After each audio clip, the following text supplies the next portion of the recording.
Moi je suis Jean-Marie Sellette, responsable du programme de transition numérique des TPE-PME pour ADN Ouest, donc depuis 4 ans comme je le disais. ADN Ouest c'est une association d'experts du numérique, donc on a 600 adhérents avec différents collèges, donc notamment des prestataires mais aussi des écoles et aussi des DSI, donc c'est plutôt des professionnels qui ont une grande maturité numérique, même si le spectre est très large. Et donc comment on fait vivre l'association, c'est principalement à travers des communautés. Donc là je vous ai mis le lien de l'agenda. Donc c'est des rendez-vous qui sont en physique ou en webinaire de plus en plus, hein, on a pris l'habitude. Et donc ça c'est vraiment la partie de nos adhérents. Et à côté de ça, ADN Ouest a été identifié par la région Pays de la Loire comme un interlocuteur pour pouvoir aussi donner les clés de la transformation numérique aux TPE-PME. Et donc on est financé par la région Nantes Métropole, par la région également Nantes Métropole, puisque c'est des enjeux aussi à la fin d'emploi, d'arriver à réaliser sa transformation numérique. Et donc aujourd'hui, je suis très heureux de faire le premier événement physique à Laval sur un sujet en plus que je ne connais pas encore, le no-code. On a fait également un webinaire sur le numérique responsable qui est en ligne. Donc on essaye aussi d'adresser là depuis 2 ans ce sujet qui est de plus en plus structurant. C'est que c'est important de se développer, mais aussi de se développer de manière durable. Qu'est-ce que je peux vous dire d'autre? On en a déjà parlé un petit peu avant. Avant, je faisais 40 événements en physique avant la pandémie. Là, on est passé à une vingtaine sur toute la région. Et c'est vrai qu'avant, on me demandait plutôt des choses type CRM, ERP. Et là, on voit qu'il y a des nouveaux besoins. Donc, on en parlait tout à l'heure, notamment la partie cybersécurité, parce que les façons de travailler ont évolué. Et puis aussi, besoin de structurer des process. Et là, on voit que le no-code est peut-être une des solutions. Voilà. Donc, merci d'être présent. Et Aymeric, je te laisse la main. Je te laisse juste te présenter. Ah oui. Oui. Céline. Bonjour à tous, je m'appelle Céline, je viens de Nantes. J'ai travaillé pendant une quinzaine d'années dans l'innovation et la technologie. Et j'ai découvert le no-code il y a 4 ans à l'occasion de l'organisation d'un événement qui s'appelle Festival Web Today. Je cherchais un outil pour m'aider dans la gestion d'une grande masse de données. Et j'ai découvert Airtable et je suis tombée dedans maintenant à pieds joints et c'est mon quotidien. Et je vous présenterai tout à l'heure une solution de recrutement entièrement avec l'outil Airtable. Merci Céline. Merci. Du coup, moi c'est Aymeric Demotion, je suis le cofondateur de la société Datapix. Et aujourd'hui, donc Datapix, on est une agence no-code en France. Enfin, en France, surtout à Nantes pour le moment. On est client au niveau international. Et ce que je vais vous montrer aujourd'hui, c'est que je vais vous expliquer déjà, vous évangéliser qu'est-ce que le no-code, vous montrer un petit peu le panorama, vous expliquer d'où ça vient, comment ça fonctionne. Et puis après, je vous montrerai des cas clients qui sont focus sur une technologie qui s'appelle Glide, vous allez beaucoup en entendre parler. Et puis entrecoupé, il y aura Céline qui nous montrera Airtable. Si vous voulez, vous pouvez flasher ce QR code ou aller sur l'URL quiz.datapix.fr. Vous l'aurez aussi sur la slide d'après si vous n'avez pas eu le temps de flasher. L'idée c'est que un petit quiz à la fin pour activer les questions si nécessaire.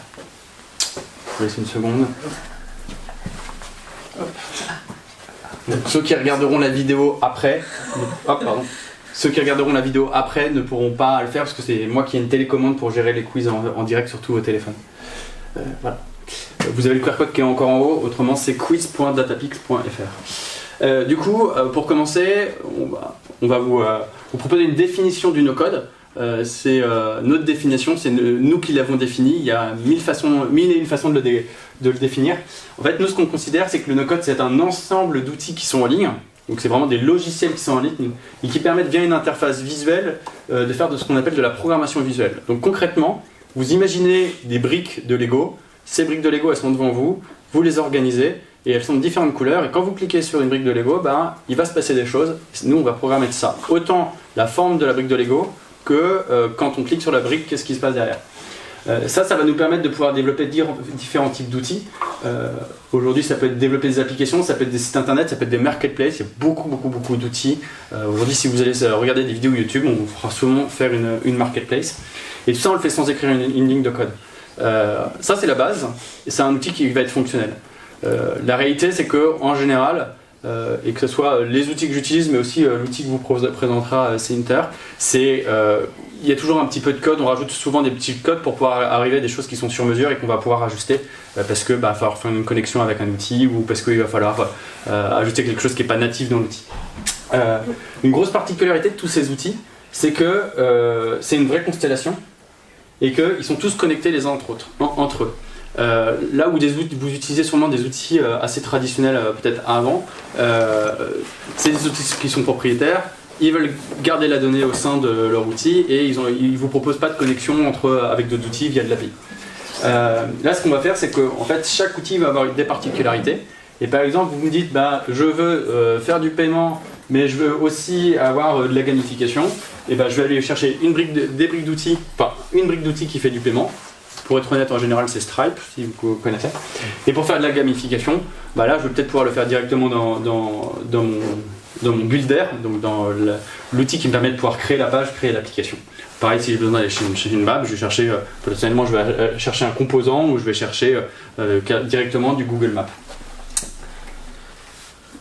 Qu'est-ce que ça permet le no-code? Quelle est la puissance du no-code? On a identifié 3 grandes briques. La première grande brique, c'est la performance. Parce que quand on développe en no-code, on compare ça par rapport à un développement qui est traditionnel, donc en code, et on estime qu'on est entre 3 et 5 fois plus rapide qu'un développement traditionnel. Et ça, c'est vraiment, vraiment la force. Et c'est ce qui va faire aussi que les produits, derrière, du coup, on est beaucoup plus compétitifs. Donc on a des budgets qui sont moins élevés. Comment ça se passe? C'est-à-dire qu'on aura toujours cette phase de spécification du besoin, d'accompagnement du client. Et ça restera toujours, parce qu'aujourd'hui, il n'y a pas encore de méthodologie pour pouvoir bypasser, et je pense que ça restera. Mais par contre, sur la phase de développement, là où on était sur des développements, alors on va prendre un schéma un peu grossier, mais de 3-4 mois, aujourd'hui, nos cycles de développement, c'est à peu près 1 mois. Voilà, donc là je parle de l'application, Céline, tu pourras peut-être avoir des éléments complémentaires là-dessus.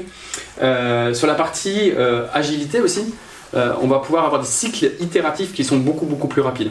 Donc c'est-à-dire qu'on va pouvoir mettre en place des premières briques, vérifier que les utilisateurs utilisent bien très rapidement. On va pouvoir aussi ajuster très rapidement et donc du coup on va passer sur des cycles qui sont beaucoup plus rapides et une évolution continue. Ça c'est un gros avantage parce que maintenant nous, quand on vend nos projets, on va vraiment sur un scope fonctionnel qui est vraiment réduit pour pouvoir valider que tout le monde utilise la fonctionnalité. Parce que le risque, vraiment, c'est qu'on développe des produits et il n'y a personne qui les utilise parce qu'en fait, ils ne sont pas du tout adaptés. C'est déjà arrivé ça? C'est déjà arrivé. C'est déjà arrivé. Et tout ça, on ne fait pas de compromis quand on développe un outil en no-code. C'est qu'avec le no-code, on peut faire du sur-mesure. On a des contraintes. Mais travailler sur contrainte aussi, c'est aussi des avantages. Mais tout dépend de l'outil qu'on va utiliser. Les outils qui mettent beaucoup de contraintes, il y en a d'autres qui ont beaucoup moins de contraintes. Mais ça n'empêche pas de faire du sur-mesure et c'est bien l'avantage. Par rapport aux différents services qu'on peut attribuer, ce qu'il faut savoir, c'est qu'aujourd'hui, les outils no-code, ils sont en train de pénétrer tous les départements des entreprises. Autant des départements de la communication qui vont faire des applications pour gérer des événements et puis pour valider le nombre de personnes qui sont présentes, mais aussi des applications pour faire de la logistique. On a eu un cas récent d'une entreprise qui a mis en place un drive et qui a fait, avec un outil no-code, et qui a fait 4 millions de chiffres d'affaires là-dessus. Pareil, il y a un département de la sécurité, une personne qui est en charge de la sécurité au travail, qui a mis une application en place dans le monde du BTP et en fait qui a permis aux employés de pouvoir identifier, si les employés respectaient les normes de sécurité, lier ça à des rémunérations en salaire, et pareil, ils ont amélioré la sécurité au travail. Donc aujourd'hui, en fait, il faut vraiment rentrer par là où sont vos problématiques, essayer de comprendre comment on peut les résoudre, qu'est-ce qui ferait que ces problématiques elles ne seraient plus présentes, et derrière potentiellement mettre des outils. Alors tous les outils ne répondent pas à tout, mais ça peut aussi faciliter. Ça c'est une slide pour vous montrer un petit peu les différents types d'outils. Donc on les a catégorisés par grande famille. Je ne vais pas rentrer dans toutes les familles, et ce que je veux vous donner comme idée, c'est que vous donnez surtout les premières. Il y a une grande famille qui va être les applications, donc duquel vous allez retrouver du Glide, du WeWeb, du Odoo, du Bubble aussi qui est très connu. Je l'ai pas mis là parce que on entend beaucoup parler de Bubble tout le temps. C'est aussi intéressant de montrer qu'il y a une variété. Des outils d'automatisation. qui vont vous permettre de pouvoir connecter 12 outils, là où dès que vous avez du copier-coller, là où vous avez des tâches avec peu de valeur ajoutée, sûrement vous pourrez les automatiser. Les outils de productivité, mais aussi de base de données, donc Airtable, j'en dis pas plus, c'est un petit teasing. Notion qui est vraiment un outil assez révolutionnaire pour organiser son entreprise. Nous on intègre la suite Google dans les outils no-code, low-code. Donc le low-code, c'est on met du code, mais c'est vraiment juste des briques fonctionnelles qui vont se compléter avec du no-code. Et l'intérêt, c'est que par exemple, on va pouvoir aller mettre ce qu'on appelle de l'app script dans des fichiers Google Sheet et qui vont aller interagir avec directement des applications en automatisé. Je vous donne un exemple. Eric, oui. On n'a pas précisé, est-ce qu'on pourra envoyer le support? Oui, on pourra envoyer le support avec grand plaisir. Et donc du coup l'AppScript va vous permettre de pouvoir récupérer par exemple de l'information en temps réel sur des pages internet. Vous avez des outils aussi qui permettent de faire ce qu'on appelle des landing pages, enfin, des pages d'accueil qui sont très performants. Et puis plein d'autres outils qui vont aller, c'est d'autres briques fonctionnelles. Je ne vais pas rentrer plus dans les détails. Ce qu'il faut savoir, c'est qu'on a de la chance parce qu'en France, on a des outils français qui sont no-code. Et ça c'est quand même super parce que c'est une force. Le marché français il est super dynamique. Je vous en ai mis trois qui sont les principaux français et qui ont beaucoup de visibilité et qui sont aussi très efficaces. Le premier c'est WeWeb. WeWeb c'est un outil qui vous permet de pouvoir faire autant de la landing page, donc de la page d'accueil, qui va être un outil qui va être très proche de Webflow pour ceux qui connaissent, qui est un outil qui est aussi très puissant. L'avantage c'est que vous allez pouvoir faire de la web application. Donc vous allez pouvoir faire une application qui va vous permettre de faire du suivi, qui va vous permettre de pouvoir gérer votre organisation d'un point de vue RH, faire créer un CRM. Sa particularité c'est que cet outil il va être que sur du front, donc on va pouvoir faire que de la modélisation visuelle, créer des workflows directement dans l'outil. Et après, votre base de données, donc vos données, elles peuvent être réparties à différents endroits. Donc ça peut être un Google Sheet, ça peut être aller taper via une API dans une API publique, donc gouvernementale. Ça peut être, ça peut être très très ouvert. C'est vous qui choisissez la source de données. Le deuxième outil, c'est Udo. Donc c'est un outil qui est vendéen. À l'origine, aujourd'hui c'est quand même beaucoup plus déployé. C'est un outil qui est très puissant parce que pour le coup c'est un des outils no-code qui est le plus complexe mais qui va permettre de pouvoir aller vraiment dans les cœurs d'entreprises, donc aller s'adresser à des grands groupes. Je vous donne un exemple. Eux comme client par exemple ils ont une blanchisserie. Dans cette blanchisserie il y a des vestes de travail qui passent.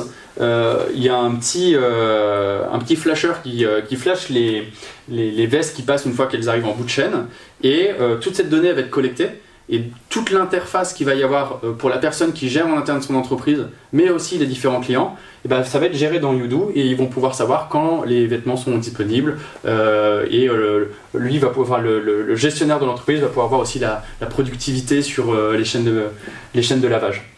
Et le dernier c'est un outil qui s'appelle Xar. Ça c'est un outil qui est assez révolutionnaire aussi, qui est plutôt récent et qui lui va vous permettre de pouvoir créer des outils no-code par rapport aux personas. Si c'est pas super clair pour vous, les personas, c'est en gros d'une personne à l'autre, vous allez avoir des usages qui sont différents et ce qu'on appelle un persona. On va identifier les contours de ce persona. Et derrière vous allez pouvoir créer des parcours utilisateurs par rapport à ces personas qui vont aller compléter une base de données et après vous pourrez exploiter cette donnée. Donc voilà, je voulais faire un focus sur ces outils français parce que Cocorico, on a de la chance, tous les pays français, tous les pays du monde n'ont pas cette chance là que vous ayez bien conscience aussi d'un point de vue no-code, je vais vous donner deux stats. La première stat c'est que Bubble, aujourd'hui on est le 5e pays utilisateur de cette solution. Et Glide, vous verrez des exemples un peu plus tard, on est le 3e pays. Donc on a une vraie grosse place en tant qu'acteur dans le monde sur l'utilisation de ces outils. Et la région est bien positionnée parce que le premier meet-up no-code de France, il a eu à Nantes il y a 3 ou 4 ans.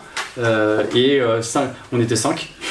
Et juste après Covid, on était 55, donc c'était vraiment développé et je vous montrerai un petit peu après, on en parlera un petit peu plus, mais je vous donnerai une feuille de route. Émeric, dans les outils français, tu as raison d'appuyer ce point. Il y a aussi TimeTonic, et TimeTonic, ouais. Qui est une alternative à Airtable, qui est une alternative française. Ok, oui, tu as raison, tu fais bien de le préciser. Là l'idée c'est de pouvoir vous donner un peu une feuille opérationnelle de j'ai une problématique, quel outil je vais utiliser. C'est des outils que nous on a utilisés. Tous ces outils ils ont été utilisés dans le cadre professionnel, donc En mettant ces outils-là en place, vous n'allez pas vous retrouver avec quelque chose qui va se casser, qui ne va pas fonctionner. Le premier outil, c'est Doric. C'est un outil qui vient du Bangladesh, qui vous permet de pouvoir faire des landing pages. Maintenant, vous pouvez même le connecter à Airtable. Alors, je vous avoue que je ne l'ai jamais utilisé dans ce cadre-là.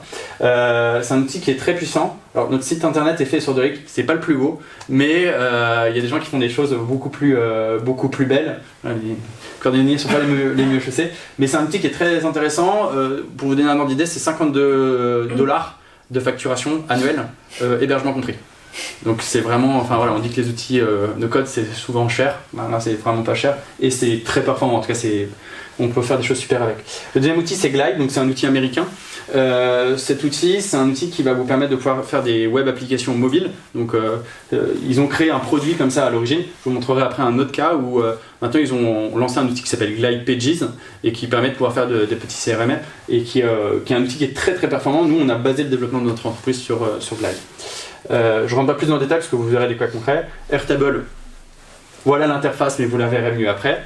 Après, vous avez un outil qui s'appelle Software, qui est vraiment un outil qui est adapté pour faire ce qu'on appelle des directories. Donc, vous voulez afficher toutes les personnes dans votre entreprise, leurs informations. Vous pourrez mettre ça directement connecté à un Airtable et avoir l'image, le contact, le numéro de téléphone. Mais ça peut aussi marcher pour faire une marketplace ou pour faire un petit e-commerce. C'est très très utile et ça fonctionne très bien.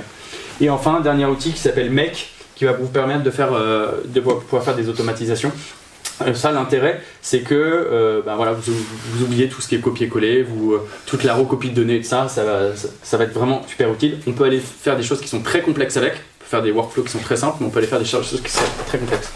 Là, je pense que si vous avez cette stack d'outils, donc ces différents outils, vous pourrez faire quasiment tout ce que vous voulez faire. Oula, hop.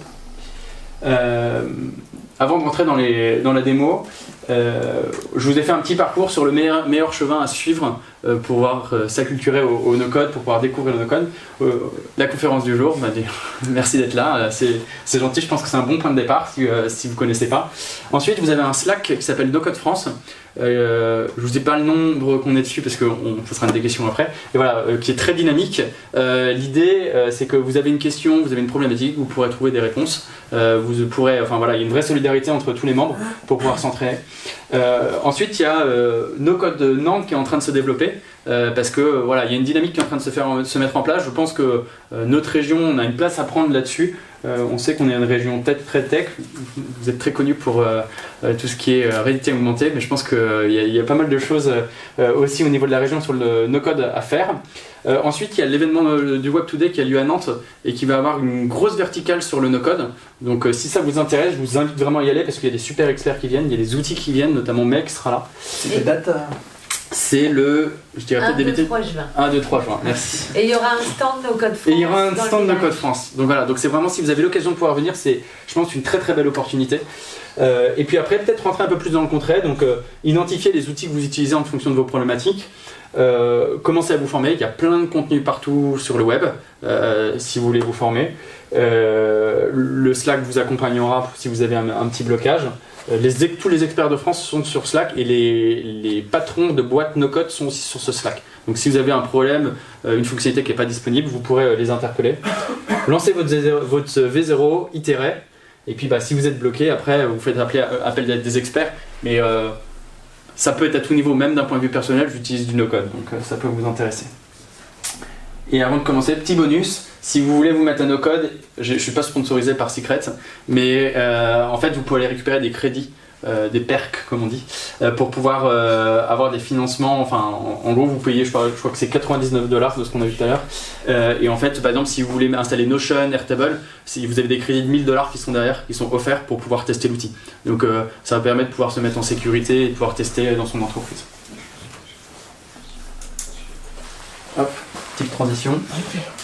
Je me mets un petit timing parce que j'ai 15 minutes. Très bien. Hop. Alors, je vais te piquer une chaise. Vous avez pas de questions jusqu'ici? Vas-y, prends-la. C'était clair. Mais je voulais savoir, No Code Nantes, du coup c'est une association, c'est Alors on n'est pas encore sous forme d'association. Pour l'instant, c'est une communauté. On est au stade de communauté. No Code France vient de se... Sur Meetup. concrètement On a fait des meet-up. On Ah a non, fait des meet-up, on fait divers formats, on réunit on va faire de l'événementiel à la fois pour le grand public, pour que les gens découvrent les outils, mais on a une partie aussi rencontre entre des utilisateurs plutôt avancés ou des gens très passionnés, où là on est dans un petit club où on se fait des blagues no Et code. comment on fait pour se rencontrer?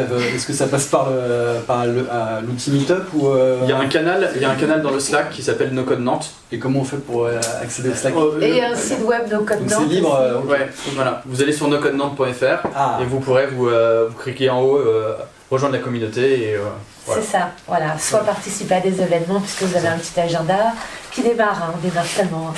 Mais, ou alors rejoindre la bande de fous furieux qui se rencontrent. Je prends beaucoup d'apéros. Alors, écoutez, je vois pas l'écran, je vais déplacer un petit peu. est-ce que tu peux mettre peut-être un peu peu plus grand, ouais. Alors, comment je peux faire ça? 3 petits points plus en haut.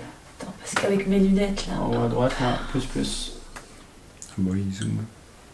Ouais, c'est un peu mieux. De toute façon, on va balayer tous les côtés de l'écran. Alors moi, je voulais vous présenter Airtable aujourd'hui et je voulais vous présenter un outil métier qui est axé donc sur le recrutement, réalisé entièrement avec Airtable. C'est-à-dire que, Émeric vous l'a expliqué, on peut connecter tout à fait Airtable à d'autres outils pour faire des applications. Par exemple, le système de recrutement pourrait être envoyé sur Soft pour faire une application tracking system pour suivre les candidatures aux différentes offres d'emploi. Mais là, je suis restée simple et j'ai tout fait en interne sur l'outil. Alors, déjà, qu'est-ce que ça vous... Peut-être je vous dis un petit mot sur Airtable. Est-ce qu'il y a déjà des utilisateurs? Si vous pouvez lever la main. Ok. 3, 4. Ok, alors je vais expliquer dans les grandes lignes ce qu'est Airtable. Pour les non-initiés, on dit souvent que c'est un Excel sous stéroïdes. C'est-à-dire que ça vous permet de gérer les données, mais ça va vous permettre aussi de les collecter, de mieux les analyser, de les visualiser, de les partager et de les connecter avec d'autres outils. Donc, Excel est un outil qui est extrêmement géré pour les bases de données, mais en fait, c'est pas son utilité d'origine et c'est un peu dévoyé.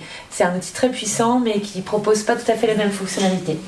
Alors, je vais vous montrer comment ça se présente quand on arrive sur l'outil, puisque là j'avais préparé un petit peu déjà des onglets.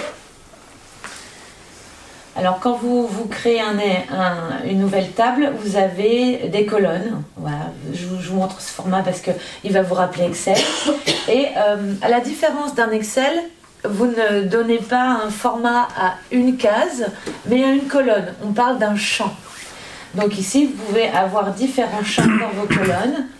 Je vous montre peut-être une nouvelle. Donc je peux faire un texte simple, un texte plus long, de la case à cocher, mettre des dates, mettre des URL, mettre des pièces jointes. C'est utile si vous voulez avoir une image. C'est tout à fait possible. Je vais vous montrer au fur et à mesure. Des champs multiples. En fait, voilà, vous programmez... Pourquoi vous parlez d'Excel plutôt que d'Access, puisque là c'est une base de données? Parce que personne n'utilise Access en fait. Ah bon, personne n'utilise Access. Très peu, très peu de gens. Je l'ai étudié dans les années 90. C'est fini Mais Access. C'est le seul logiciel que j'ai étudié à l'université et au cours de ma carrière qui a été un petit peu longue, je ne l'ai jamais vu utiliser dans une entreprise. Je n'ai pas fait toutes les entreprises. Ah bah il y en a qui l'utilisent en Bon, moyenne, oui, il n'y a pas de problème. Hein. C'est plus maintenant. C'est pas très répandu quand même. Ouais, ça. D'accord. Après, ça dépend de la taille de l'entreprise, Oui, je oui. l'accorde. On parle PME. Et puis des niveaux d'utilisateurs. Je ne dis pas que ça n'existe pas. Je l'ai moins vu, en tout cas, je ne l'ai pas vu moi. Mais c'est le seul truc que j'ai appris à la fac avec un ordinateur. C'est vrai. Même pas un tableur ou un. Microsoft est en train de l'abandonner. Clairement pour Ouais. pas le Ah, c'est sûr plateforme. qu'Excel c'est plus simple. Les Non, gens c'est ont plus Power le Platform réflexe et Excel Apps. pour aller gérer une liste d'informations. Mm. Ça vous surprend? Faut que je dise ça à mon client. Ah non, mais attendez, si Access ne fonctionnait pour personne, il n'existerait plus. Donc il est utilisé, mais c'est pas si répandu que ça. D'accord. Et puis Excel est plus utilisé donc pour gérer des listes, des bases de données.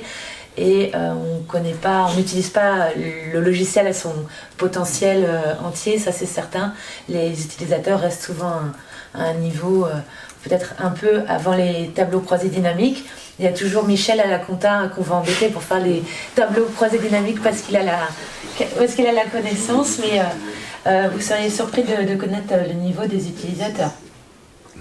Alors, en l'occurrence, moi, je vous propose une alternative qui s'appelle Airtable et donc qui peut faire de la gestion de bases de données relationnelles. C'est-à-dire que vous retrouvez un système d'onglets et les informations de ces différents onglets, qu'on appelle des tables, peuvent être reliées entre elles. C'est possible aussi avec Excel. Vous pouvez faire de la liaison entre onglets. Par expérience, ça ne marche pas très bien. Si vous supprimez l'information sur un des onglets, ça va vous décaler les informations sur un autre onglet. Donc, c'est pas terrible. Là, Airtable est fait pour ça, pour faire du relationnel. Alors, dans notre cas concret du recrutement, c'est un cas que j'ai mis en place de façon concrète et qui fonctionne actuellement dans une entreprise. Les points de friction, c'était déjà au départ pour la rédaction des offres d'emploi.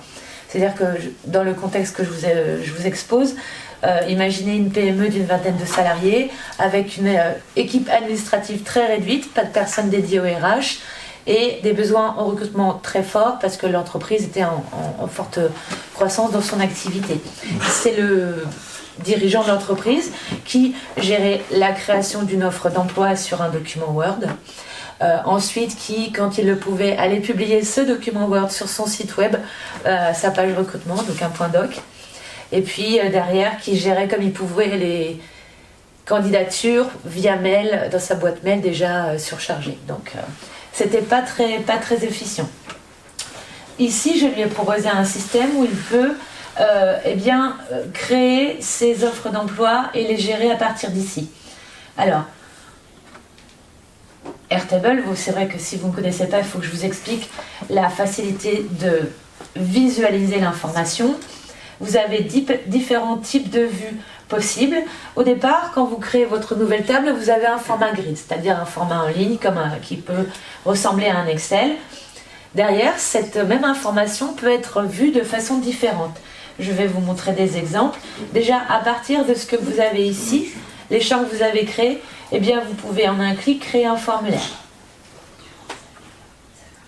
Voilà. Là, Airtable me propose un formulaire avec tous les champs qui composent ma base, ma table. Alors, en quelques mouvements, je peux supprimer les informations qui ne seraient pas utiles pour construire mon formulaire. Je peux rendre les informations obligatoires. Je peux faire différents types d'affichage. C'est pas un Typeform, clairement, parce que vous ne pouvez pas avoir un outil aussi perfectionné, mais ça peut faire l'affaire, notamment dans le cadre d'un recrutement. Par exemple, je vous montre formulaire de candidature, voilà, que j'ai fabriqué comme ça ici. Je peux avoir un petit visuel en haut, un logo, un petit peu d'explication, un champ texte, etc. Je peux personnaliser mon bouton si je suis dans une version pro et puis mettre un message de remerciement.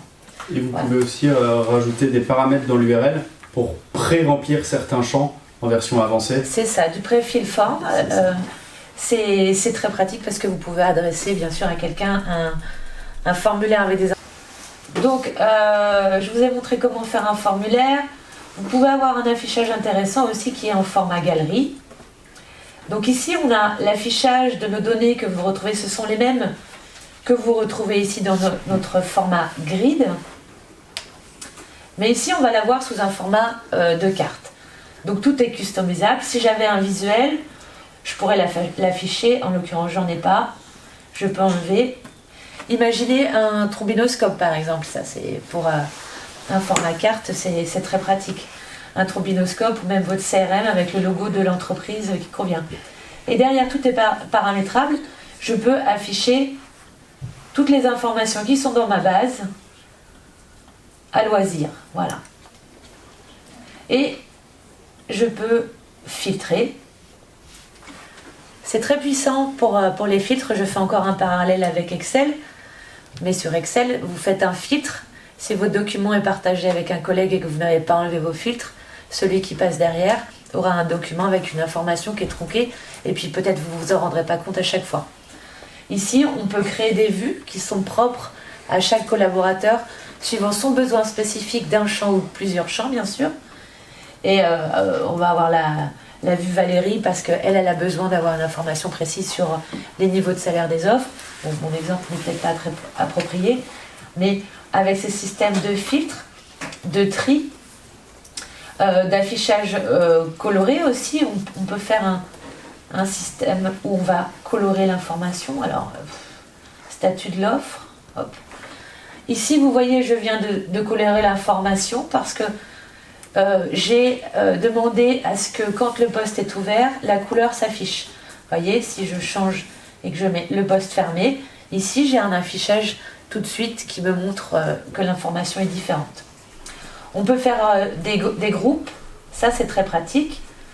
Imaginons que je fasse des groupes sur eh bien, le type de contrat.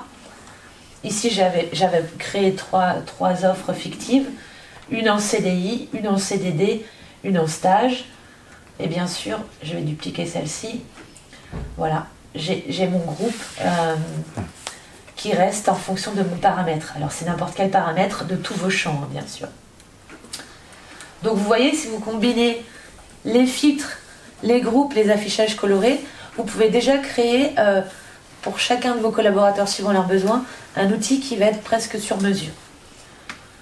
Donc dans les différents formats, vous en avez un qui est intéressant également, qui est celui du Kanban. Vous connaissez certainement Trello. Eh bien, vous pouvez créer votre Trello directement dans votre base de données. Vous voyez, ici, j'ai choisi de le faire suivant le statut de l'offre, poste ouvert, fermé, etc. Et ensuite, je peux, tout comme Trello, alors, je mal fait mon truc, tout comme Trello, vous pouvez déplacer l'information et lui changer son statut.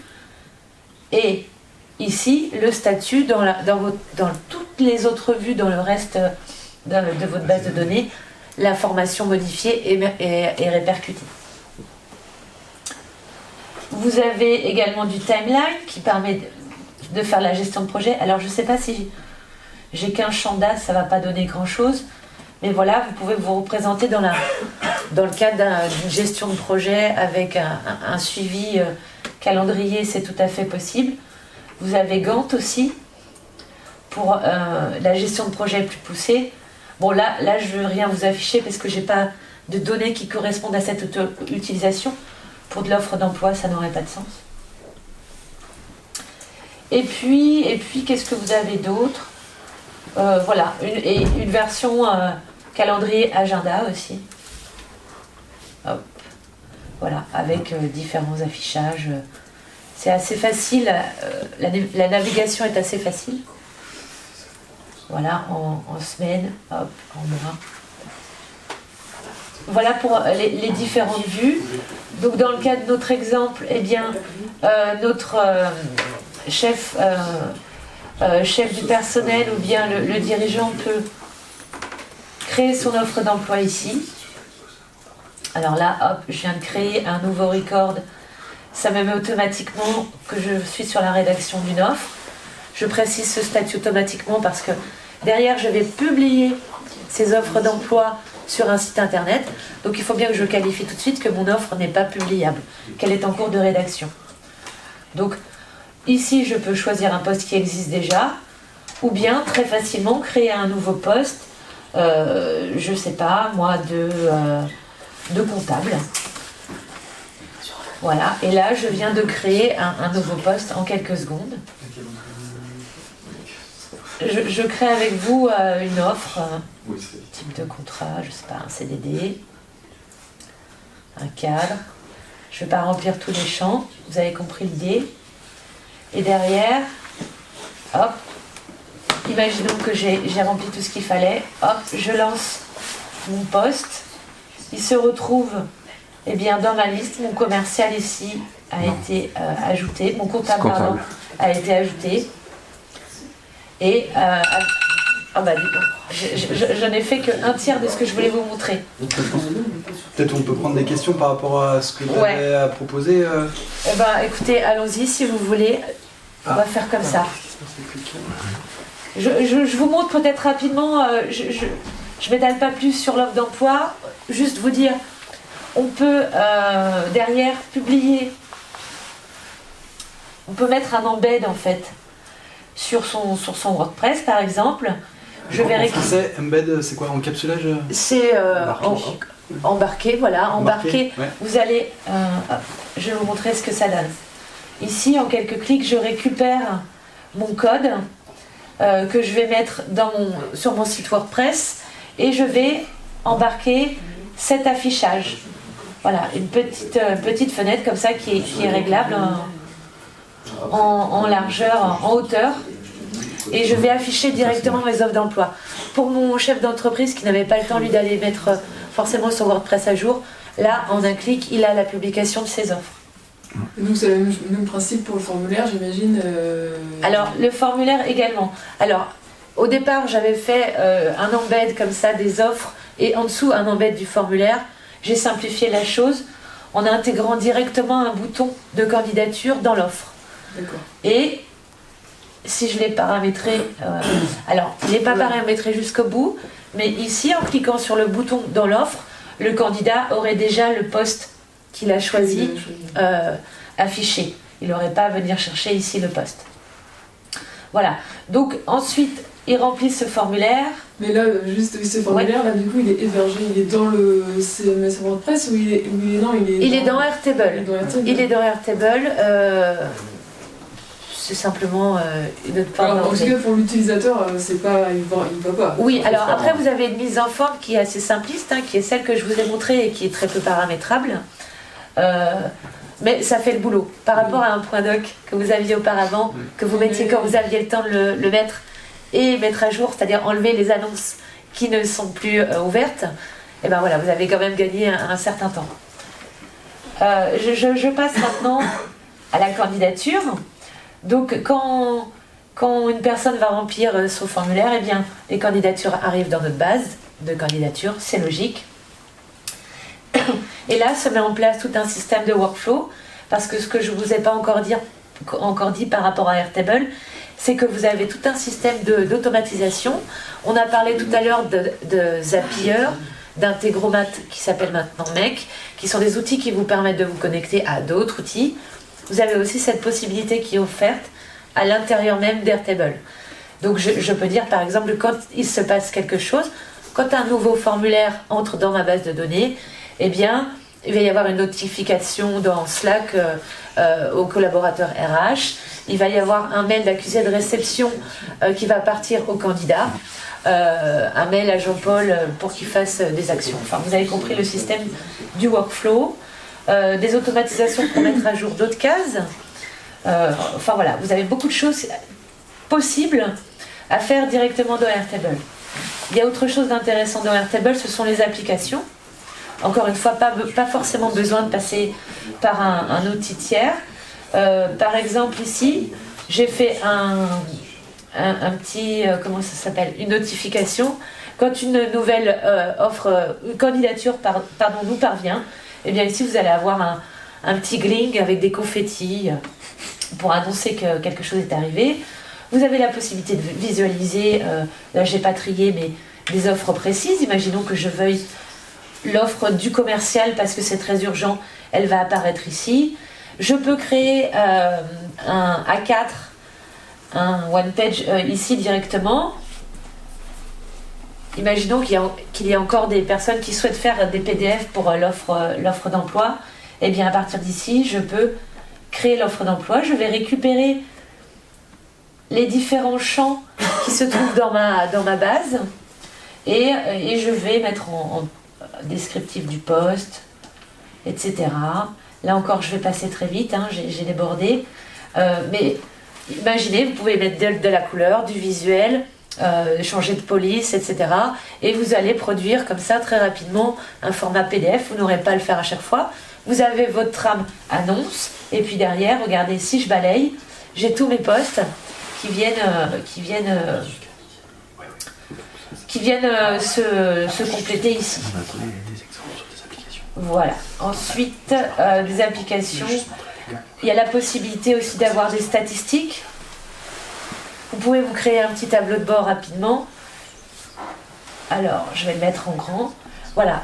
Alors, je ne l'ai pas paramétré jusqu'au bout. C'est juste pour vous montrer que vous pouvez avoir bien des compteurs, des charts sous divers formats, comme vous pourriez les trouver aussi sur Excel. Oui. Est-ce qu'on peut prendre une dernière question sur Je prends une Airtable question, ok. Par rapport à tout ce qu'on vous a montré, est-ce qu'il y a des choses qui vous ont interpellé ou des questions par rapport à votre quotidien? Oui. Merci. Est-ce qu'il peut y avoir des connexions externes justement de ce outil vers par exemple un Magento ou un ERP, etc. Donc la question c'est l'interopérabilité, comment ça se passe Alors, alors, soit vous passez par des applications qui sont déjà dans Airtable, je vais vous montrer un petit peu tout ce qu'on peut trouver. Donc ici, vous avez toute une banque d'applications et de scripts aussi, parce que Airtable se définit non pas comme un outil no-code, mais low-code. Il y a une partie possible avec des scripts et du code. Donc soit vous allez chercher déjà des applications qui existent, soit dans les automatisations, vous allez pouvoir vous connecter avec qu'est-ce qu'on a? En fait, surtout, vous avez une API en fait. Une oui. API. Attends, je vais y venir. Donc vous avez déjà, vous pouvez connecter à Slack, à Teams, Gmail, Outlook, Salesforce déjà en natif. Vous pouvez faire des automatisations comme ça. Et puis derrière, avec des outils comme Make ou Zapier, vous allez pouvoir connecter à d'autres outils. Et puis il y a aussi les API. Par exemple, Payfit produit son API pour des partenaires. Avec cette clé API qui est un code qui permet de connecter deux outils, vous allez pouvoir récupérer des informations, par exemple sur les congés posés par les salariés, sur le télétravail, pour derrière en sortir des statistiques. Ce que vous ne pouvez pas faire de façon très développée dans l'outil lui-même, faire un export des données Payfit. Je suis désolée si vous avez cet outil, c'est très, très bien, mais au niveau de la récupération des données, c'est encore un peu trop fermé. Mais en tout cas, ça évolue très vite. Donc voilà pour la réponse aux connexions à d'autres outils. Il y a des templates. Est-ce qu'il y a... Tu connais une page peut-être, Émeric, où il va y avoir le catalogue? Non, mais je pense que dans voilà. votre cas particulier... Parce qu'on ne se voit pas. Ah oui, pardon. Dans votre cas particulier, en fait, vous avez un acteur à Nantes qui est en train de développer des plugins pour que dans des Magento et tout ça puisse s'intégrer directement, notamment Airtable. Le site de la cantine de Nantes a été développé avec une base Airtable comme base de données derrière. Donc, et derrière, c'est parce que exactement le même système qu'avait montré Céline. Et donc du coup, alors sur Magento, je ne sais pas s'il y a encore, il y a déjà des plugins, mais ça va être le cas en fait. Et si vous êtes intéressé, je pourrais vous donner son contact parce qu'il travaille de façon accrue sur le sujet. Il y avait beaucoup à dire, un quart d'heure, non, c'est 15 jours qu'il faut... C'est un sprint. Alors voilà, moi ce que je voulais vous dire déjà, c'est vous présenter, pour ceux qui ne connaissent pas, à quoi ressemble Airtable, toucher un petit peu du doigt les choses qu'on peut faire, la façon dont on peut visualiser les données, c'est très important, les outils qu'on peut plugger. Voilà, j'espère vous avoir montré un petit peu tout ça en tout cas. Merci Céline. Merci. On poursuit, je vous montre juste quelques exemples de cas. On ne va pas rentrer dans de la démo, mais juste pour pouvoir alimenter un peu le champ des possibles. Soit de supermarché, et il a recruté des personnels, et donc du coup il pouvait plus déchirer son papier pour pouvoir filer le même suivi à tout le monde. Donc du coup on lui a créé une application. L'idée c'est que son application elle a deux faces, une face d'un côté où il peut faire son outil suivi. Donc quand vous cliquez sur la petite icône, on voit la ruche, et après c'est vraiment un outil de suivi, donc vraiment un outil métier où on va pouvoir voir les différentes actions qui ont été menées. Par exemple, alors j'y connais rien au miel, enfin à toute cette partie là, mais par exemple intégration de la reine, enfumage et tout ça. On intègre les photos aussi, comme ça il y a un suivi qui se fait de façon très précise, et ça c'est fait par les différents opérateurs dans l'entreprise, et le patron peut suivre vraiment où est-ce qu'il en est, et s'il y a un client qui appelle, hop, lui il se connecte à l'outil, il voit direct. De l'autre côté, en fait, on a voulu essayer de favoriser le circuit court, donc le personnel des magasins des supermarchés voulait avoir accès pour acheter les pots de miel qui étaient sur le toit des supermarchés. Donc du coup, on leur a permis de pouvoir acheter directement via cette interface. Donc c'est la même application, c'est juste qu'en fonction des droits, vous êtes un visiteur, vous accédez directement à cette interface-là, vous vous loguez. Si vous n'êtes pas administrateur, vous ne pouvez pas vous loguer. Si vous êtes administrateur, vous pouvez avoir accès à l'outil métier. Autre cas d'usage, là c'est un partenariat qu'on a fait avec la Fédération française d'échecs pour un événement qui avait lieu au niveau national. Le secteur d'événementiel ou les événements, ils ont besoin de beaucoup de réactivité, ils ont besoin aussi, ils ont des outils métiers, ils ont des feuilles, beaucoup de fichiers Excel du coup, beaucoup de fichiers Excel à l'origine pour la gestion des événements. Je vous montrerai un exemple juste après aussi. Et en fait là on s'est branché sur un fichier Google Sheet et on a été récupérer de la donnée via des scripts sur différents sites internet, donc pour toute la partie contenu qui était générée autour de l'événement d'échecs. Et puis tous les classements étaient aussi mis en temps réel à jour dans l'application. Donc là on a eu beaucoup de connexions parce qu'on a eu sur une semaine on a eu plus de 800 000 connexions. Donc pour vous dire voilà il y a une montée en charge qui est vraiment possible. On avait intégré aussi du live Twitch. Il y avait un commentateur qui était là en direct et qui faisait des live Twitch pour expliquer les tournois. Voilà, et on a un deuxième. Bon, on le reverra peut-être après. J'ai un deuxième cas sur l'événementiel que je vous montrerai juste après. Là, on est dans le cas d'une PME industrielle qui fait des glissières en bois comme ça. Derrière ces glissières en bois, il y a des bouts de ferraille. Ces bouts de ferraille, ils sont commandés en Chine et d'ailleurs, quand ils arrivent dans l'entreprise, il y a un opérateur qui doit les vérifier. Le problème, c'est qu'avant, c'était fait sur papier. Donc la personne, elle allait au bureau, elle faisait 400 mètres d'un côté, 400 mètres de l'autre pour aller chercher la feuille de papier. Donc pas très, déjà, on perd beaucoup de temps. Et après, les opérateurs, ils avaient des tendances à tricher pour pouvoir faire passer pour faire passer tout en validé. Et donc du coup, là, ce qui va se passer, c'est que on fait redescendre les commandes faites par les acheteurs. Une fois que ça arrive, en fonction du nombre de quantités, on leur dit bah voilà, il y a tant de points de contrôle à vérifier. Donc là, on lui dit il vous reste un point de contrôle. Et après, une fois que le point de contrôle et qu'on a fait ajouter un point de contrôle, en fait, on va pouvoir faire le contrôle. Et le contrôle, la personne elle va savoir en temps réel s'il est bon ou il n'est pas bon. Et à la fin, s'il n'est pas bon, il est envoyé à une personne particulière, notamment l'acheteur pour lui dire qu'il a mal fait son boulot. Voilà. Là, on est plus sur un acteur territorial qui s'appelle Ville au Carré. Sur l'exemple précédent, c'est quoi le gros avantage par rapport au système papier, les gains réalisés côté entreprise ? Le gain, c'est qu'il n'y a plus d'erreurs. Eux, ça leur a aussi, ils ont fait un gros travail, on les a accompagnés dans leur travail comme c'est des chiffres, avant c'était un peu du doigt mouillé sur certaines choses et il y avait des choses qui n'étaient pas complètement précises. Aujourd'hui, en fait, c'est super précis, les marges d'erreur, elles sont vraiment cadrées et si le produit il passe pas, il passe vraiment pas et ils ont aussi des arguments, donc il y a une historisation aussi qui se fait, une traçabilité qui est beaucoup plus forte là-dessus et il y a des mails en fait en automatique qui sont envoyés aussi aux personnes concernées en fonction des résultats. Et un rapport qui est historisé. Alors eux ils veulent encore l'imprimer donc il y a un rapport qui est historisé sous forme de papier. Là on est sur un outil interne pareil dans le cadre d'un acteur territorial qui fait beaucoup d'événements et qui doit faire la gestion des invités, la gestion de ces événements, la gestion de ses invités. Donc c'est comme si on était un jour comme aujourd'hui et que Laval Mayenne Technopole avait cet outil et que en arrivant on disait bah voilà moi je suis monsieur Émeric de Motion et on me validait directement dans cet outil. Donc c'est vraiment un outil métier pour pouvoir faciliter. Et en fait on a un dernier produit qui Glide a beaucoup évolué ces derniers temps et aujourd'hui on peut faire des interfaces pour faire des outils métiers plus desktop. Là on est dans le cadre d'une personne qui met du hardware, donc des ordinateurs, des tablettes dans des établissements scolaires. Et en fait, ils géraient tout par des fichiers Excel.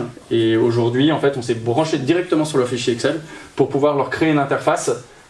Parce que au début, il y a un accompagnement au changement. Donc on dit que le fichier Excel ne disparaît pas complètement. Bon, à la fin, ils n'ont plus du tout accès parce que ça évite qu'ils cassent les bases de données.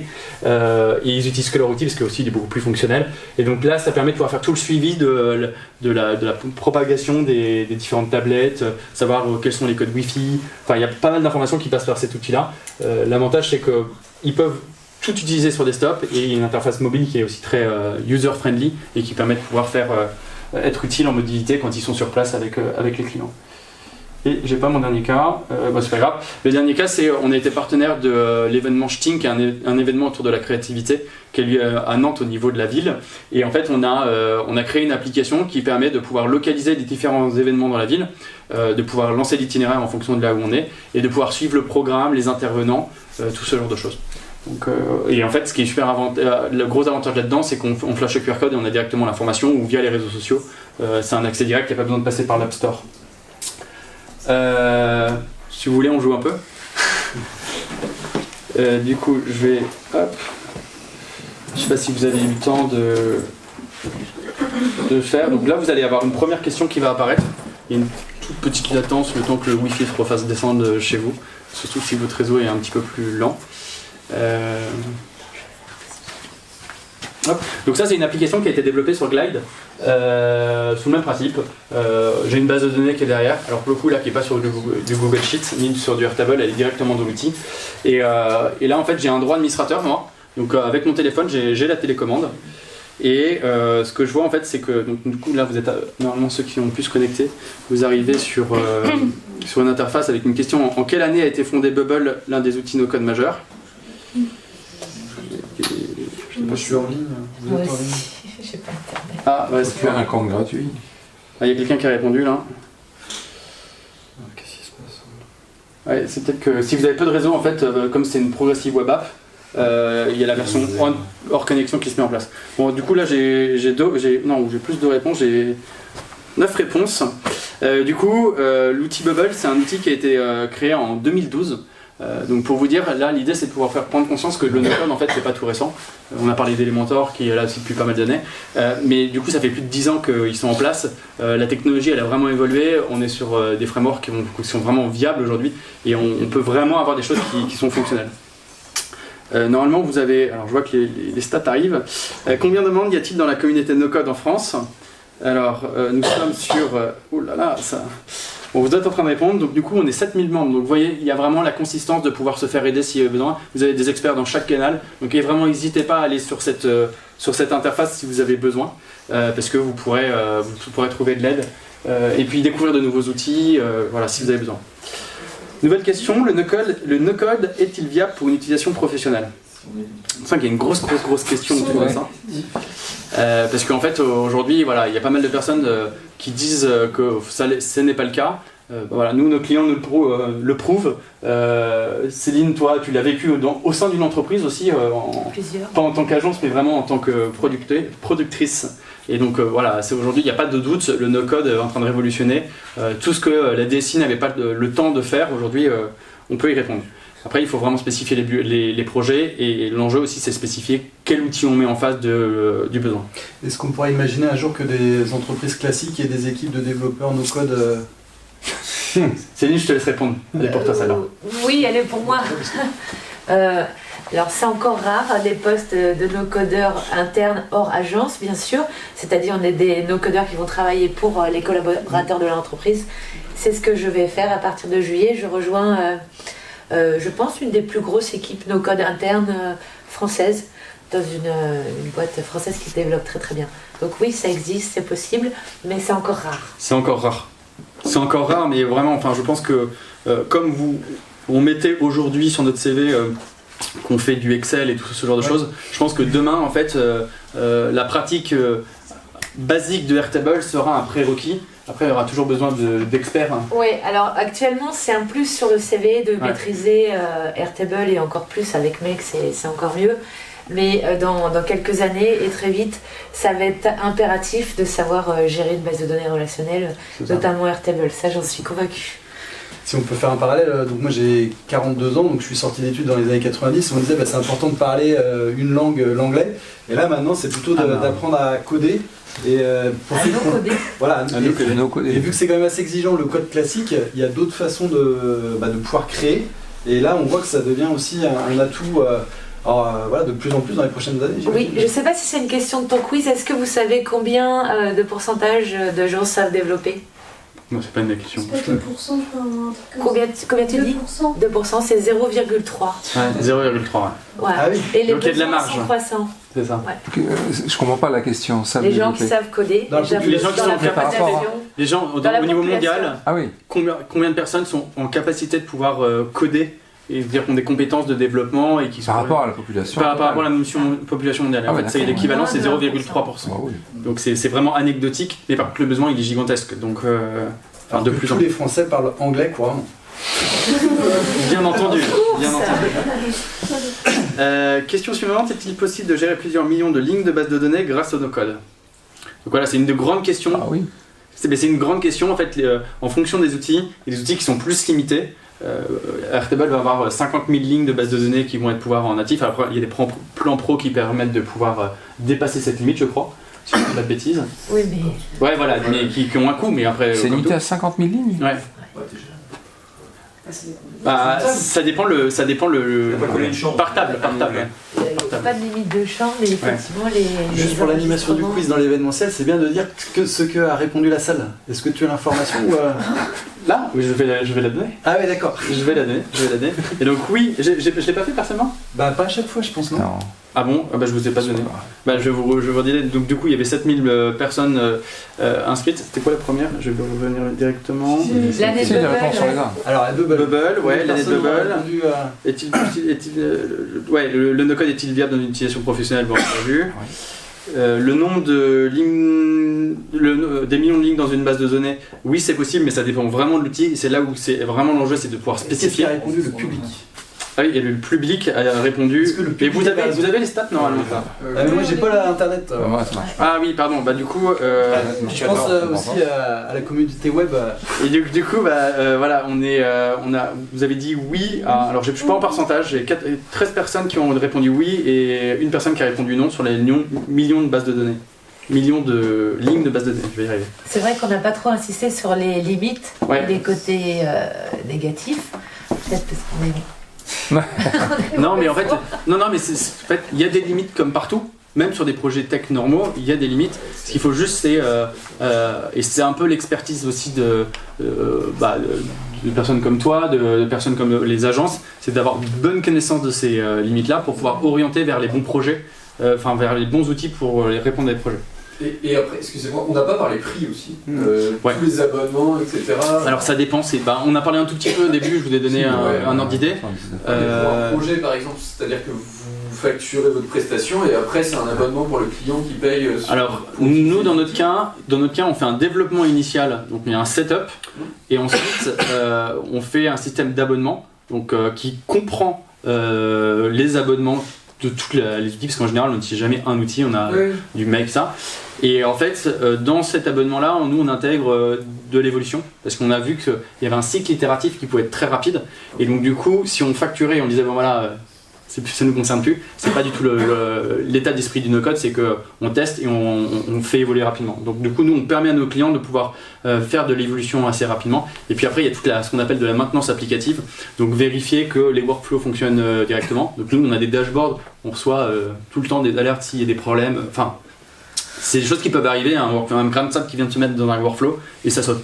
Et comme ça, quand nous on le reçoit, en fait on le répare s'il y a besoin de le réparer, ou on explique au client ce qui se passe et on anticipe en fait ce genre de choses. Mais voilà, c'est sous forme d'abonnement, enfin il y a une partie abonnement quand même.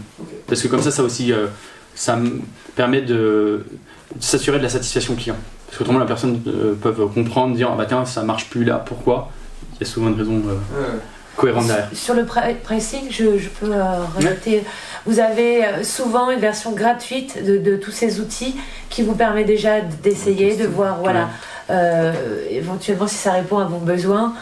Et après les abonnements sont souples, vous vous engagez pas pour 12 ou 24 mois, vous pouvez faire ça mensuellement, vous décidez d'arrêter, c'est très facile. Donc voilà, c'est assez souple de changer de formule ou de passer payant ou gratuit. Et moi je vous conseille, si vous l'utilisez dans une utilisation professionnelle, passez sur les plans payants, parce que y a certains outils qui limitent un petit peu, et au moins vous serez sûr que notamment Make est plus favorable quand on l'utilise en payant, parce que toutes les fonctionnalités sont débloquées. Et excusez-moi, comment choisir? C'est-à-dire, vous parlez de Make, mais il y a Zapier Ouais, en fait ça va être par rapport au coût, par exemple d'un point de vue efficacité, utilisation coût, Make est une plateforme qui est un peu moins chère. Et puis par rapport au champ des possibles aussi, Make, dès qu'il y a une API, on peut s'y connecter. Alors que Zapier, si le module n'existe pas, on ne peut pas se connecter. Voilà. J'ai une question, est-ce qu'il y aurait un outil qui serait un peu tout en un, qui permettrait de s'investir sur un langage, ou un non-langage, comment vous appelez ça, une appli quoi, une fonctionnalité, et qui pourrait faire beaucoup de choses, par exemple dans l'événementiel ou dans d'autres secteurs d'activité, pour pas s'éparpiller quoi. Je vais faire une réponse un petit peu différente, c'est que en fait il n'y a pas un outil qui est plus particulier à un besoin. Ce qu'il faut savoir, c'est qu'il y a des outils. Là, on a vu des outils qui étaient forts pour faire de la création d'applications, de la création de bases de données avec des automatisations derrière. Il y a des outils qui intègrent plusieurs de ces paramètres, plusieurs de ces fonctionnalités. Par exemple, Bubble, les automatisations, elles sont directement intégrées. La création de l'interface visuelle, elle est directement intégrée. Et la création de la base de données, elle est aussi intégrée. Udo aussi intègre tout ce genre de choses. Udo intègre aussi en natif la création de PDF. Donc voilà, en fonction des outils, mais encore une fois, il faut comprendre, est-ce qu'on a besoin de partir sur un outil qui a déjà 200 fonctionnalités, ou est-ce qu'aujourd'hui le besoin c'est juste de répondre à ça, et à ce moment-là, autant aller chercher un outil léger qui va répondre rapidement aux besoins, et ça va pas être une usine à gaz dès le début. Puis c'est l'approche modulaire, c'est de rajouter à chaque fois des briques et d'améliorer votre système en rajoutant la brique de paiement à votre API par exemple. J'ai une petite affirmation, dans le no-code, il y a 0 code. Vous pensez que c'est vrai ou faux? Du coup, on a 7 non et 2 oui. Donc, on a plus 3 oui maintenant. En fait, ce qu'il faut comprendre, c'est que le no-code, derrière, c'est du code. Donc heureusement que les développeurs sont là, parce que autrement le no-code n'existerait pas. Toutes ces plateformes, elles sont maintenues par des développeurs. Et la dernière chose, c'est que développeurs et no-codeurs, si on peut, enfin maker, c'est comme ça qu'on appelle les développeurs en no-code, ont déjà vocation à travailler ensemble. C'est-à-dire qu'il y a peut-être 80% qui va être développé par des no-codeurs pour aller rendre plus disponibles des équipes tech, et les 20 derniers pourcents, ça va être des choses qui sont très spécifiques, qui sont plus complexes à développer, qui vont être faits par des développeurs et qu'on va aller plugger dans des outils no-code. Et donc ça, c'est vraiment, je pense que c'est l'avenir. Enfin, nous, on a une grosse conviction par rapport à ça. On pense que c'est l'avenir du développement.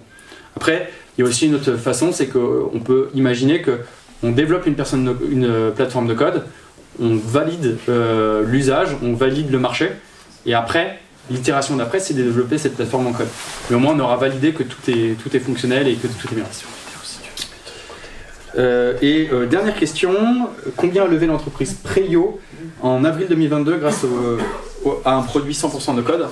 Preio, pour vous donner une idée, c'est une sorte de marketplace, un peu à la Airbnb, sauf que vous réservez pas une nuit, mais vous achetez une part d'un bien. Donc vous avez votre résidence secondaire à 10%. Et donc du coup, ils ont levé pas mal d'argent, et ils ont levé 13 millions d'euros. Pour information, pour ceux qui n'ont pas la connexion, il y a une personne qui a répondu 2 millions, 3 qui ont répondu 7 millions et deux qui ont répondu 13 millions. Donc voilà, donc ça montre deux choses. La première, ça montre que les investisseurs croient en ces technologies, qu'elles sont robustes pour pouvoir notamment pouvoir lancer un marché. Ce que je peux vous donner comme information complémentaire, les levées de fonds autour de la thématique no-code aux États-Unis, c'est dans le top 3. Donc il y a des garanties derrière. Glide a levé 20 millions d'euros la semaine dernière. Et puis Airtable a levé 200 millions. Oh bah là, on sait plus où on en est. Tellement, Ouais, on sait plus où on s'en est. Voilà pour le petit quiz. C'est une entreprise qui est valorisée à plusieurs milliards de toute façon. C'est ça. Est-ce que ça a éveillé des nouvelles questions, des choses qu'on n'aurait pas abordées, des interrogations? J'ai une question. Chez Datapix, du coup, c'est quoi le profil des employés? C'est pas des développeurs, du coup? Non, alors j'aurais pu rajouter aujourd'hui. Alors moi, je suis quelqu'un de la communication à l'origine. Je fais parcours traditionnel d'une école de commerce, mais aujourd'hui, je suis développeur. Donc c'est moi qui développe les solutions directement. No-code, du coup. Ouais, développeur no-code. Oui, je commence je commence à mettre un peu les mains dans le code. Pour le coup, parce que pour des besoins. Parce qu'en fait, j'ai besoin de faire du sur-mesure, des petits ajustements. Donc voilà. Aujourd'hui, beaucoup via du CSS. Demain, avec un peu de JavaScript. Pour vous donner d'autres, il y a pas mal de personnes qui sont en reconversion.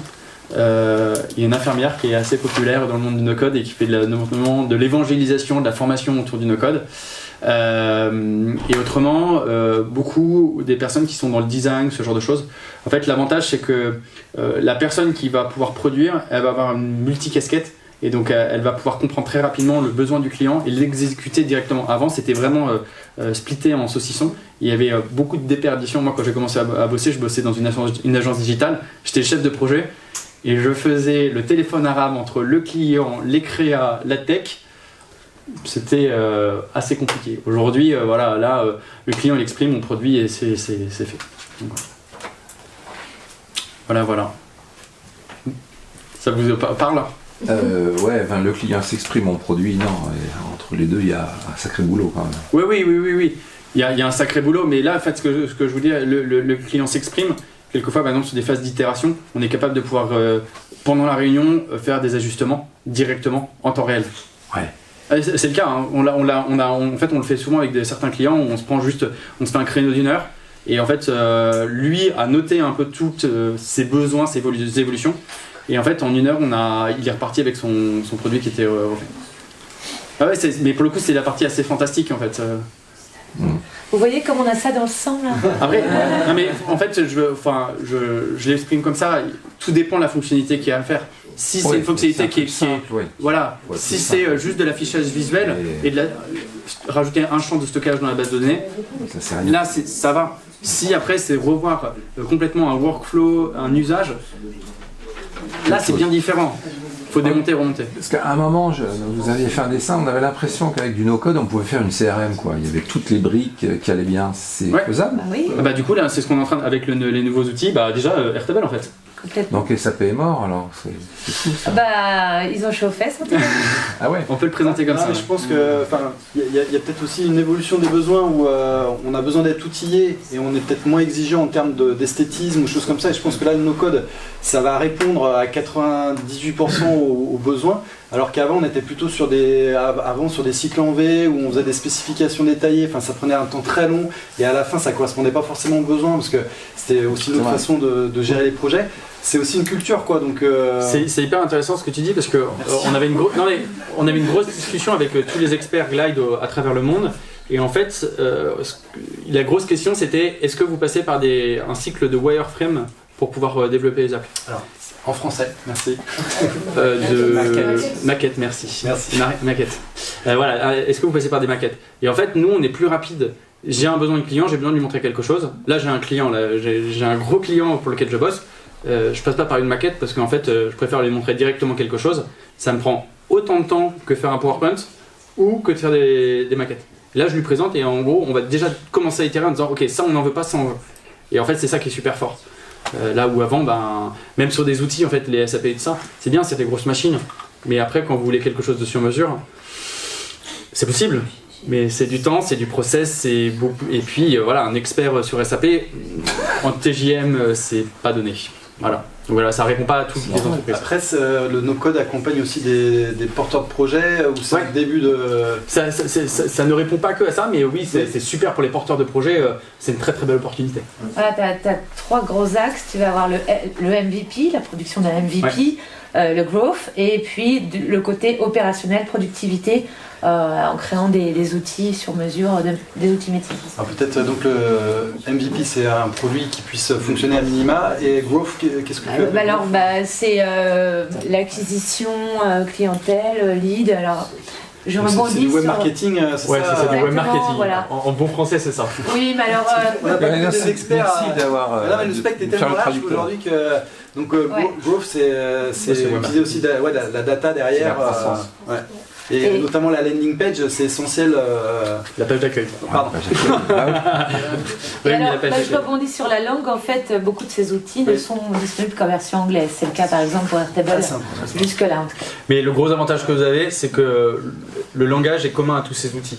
Donc c'est-à-dire que... Ah, ça c'est une bonne question. Du coup, vous avez appris un peu, vous avez compris comment fonctionne un outil. Si vous passez sur un autre outil, ça va être quasiment identique. Mais c'est pour ça qu'après, vous l'adoptez dans votre langage oral et quotidien. C'est la limite, la limite. Très bien. Pourquoi vous avez choisi Glide et pas Adalo ou Bubble Alors Adalo, parce que c'est un outil qui ne monte pas du tout en charge. Okay. C'est-à-dire qu'il y a beaucoup, vous pouvez aller voir sur le forum d'Adalo, c'est un peu la catastrophe. C'est un très bel outil, par contre, ils font des super interfaces. Et on a utilisé Glide parce que aujourd'hui nous, on est quand même souvent spécialisé sur l'outil métier. Et le gros avantage de Glide, c'est que les briques fonctionnelles sont déjà designées visuellement. Et ça nous fait, en fait, il y a un expert, je crois, sur Airtable, je crois, qui disait que c'était quand il devait faire du design poussé, c'était 30% de facturation en plus sur un projet. Et en fait, nous, c'est pas vraiment notre cœur de métier de faire des trucs qui sont avec des designers. Bon, on intègre une personne là, le mois prochain qui est designer, mais plus sur la pensée du workflow de l'utilisateur. Et en fait, c'est là où on est le plus efficace. Aujourd'hui, moi je considère que c'est un des outils où c'est le plus efficace pour prendre quelque chose. Alors, il y a de la base de données là, mais où on a besoin d'avoir un minimum d'interface visuelle.